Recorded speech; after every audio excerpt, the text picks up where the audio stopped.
Hi hello welcome back to our channel. ఈ రోజు tomato కొత్తిమీర పచ్చడి ఎలా చేయాలో చూసేద్దాం. దానికోసం ఒక బాణీ పెట్టుకుని 2 టేబుల్ స్పూన్ల ఆయిల్ వేసుకుని 1 టేబుల్ స్పూన్ జీరా వేసుకుని 5 పచ్చిమిర్చి 2 ఎండుమిర్చి వేసుకోండి. అవి ఫ్రై అయ్యాక ఒక 6 పెద్ద సైజు టమాటోలను తీసుకుని పెద్ద ముక్కలుగా కోసుకుని వేసుకోండి. అలాగే ఒక కొత్తిమీర కట్టను తీసుకుని కట్ చేసుకుని వేసుకోండి. అలాగే రుచికి సరిపోయేంత ఉప్పు కూడా వేసుకోండి. తరువాత 4 చిన్న అల్లం ముక్కలను వేసుకోండి. కొంచెం చింతపండును కూడా వేసుకోండి. అలాగే 1/4 టేబుల్ స్పూన్ పసుపు, 2 వెల్లుల్లి గడ్డలను వేసుకుని బాయిల్ చేసుకోండి. మొత్తం బాయిల్ అయ్యాక ఆ టమాటో కొత్తిమీరను మిక్సీ జార్లోకి ట్రాన్స్ఫర్ చేసుకోండి. కొంచెం చల్లారనిచ్చి ఈ వీడియోలో చూపించిన విధంగా బరకగా గ్రైండ్ చేసుకోండి.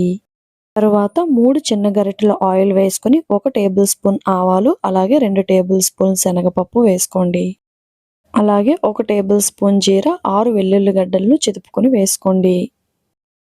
అలాగే 2 ఎండుమిర్చిని కూడా వేసుకోండి.